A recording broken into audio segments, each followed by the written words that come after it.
These charmers, it's a cruel way for humans to treat the cradle of civilization. Because Iraq was once glorious. Just a century ago, it was a model of coexistence where Jews and Christians and Muslims lived together side by side. But today, there are fewer than 5 Jews in all of Iraq. Nearly 3,000 years of history gone. So what happened to Iraq's 150,000 Jews? The world was at war, and Baghdad was seething. Neighbors turned on neighbors, looting and slaughtering. Terrified families took refuge on the roofs of their homes, hoping the riot would pass them by. They couldn't understand what was happening. They'd lived in Iraq for thousands of years. They'd helped build the country's culture, its government, its economy. They saw themselves, first and foremost, as Iraqis. But the mob that ripped through Baghdad disagreed. These frightened families barricaded in their homes weren't like other Iraqis. They were traitors, colonialists, thieves. They were Jews. If any of this sounds familiar, well, that's because it is. They may have been shouting in Arabic, but their rhetoric was lifted directly from an unlikely source, the Fuhrer of the Third Reich.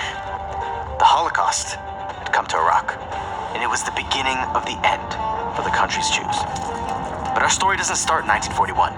It starts much earlier than that, back in 586 BCE. At the time, the world's Jews were clustered in Judea, and they would have stayed there, most likely, if the Neo-Babylonians hadn't shown up. But the Neo-Babylonians did show up. And when I say show up, I mean they invaded Judea, destroyed Jerusalem, ripped down the Holy Temple, and carted off most of Judea's elites to Babylonia in chains. And if you're like, cool story, bro, what does that have to do with Iraq? Well, Babylonia is the country's OG name. Eventually, some Jews returned to Judea, but most stayed in Babylonia. And for the next 2,600 years, this vibrant community churned out scholars, poets, mystics, and a little document known as the Babylonian Talmud. They stayed as Iraq was conquered by the Seleucids, the Persians, the Romans, the Muslims. And they stayed when the country fell under the control of the Ottoman Empire. But all empires fall. And by the early 1900s, the Ottoman Empire was dying. And all the other empires were rubbing their hands together greedily, vying for the resource-rich Ottoman territory.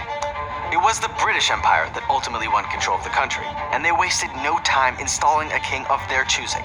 He'd administer the country, but everyone knew who really pulled the strings, the jolly old chaps of Great Britain. They needed someone with political chops, someone who wouldn't cause too much trouble, someone loyal to the British Empire, but with cred on the Arab street. That guy was Faisal bin al-Hussein bin Ali al-Hashimi. Though his close friends just called him Faisal.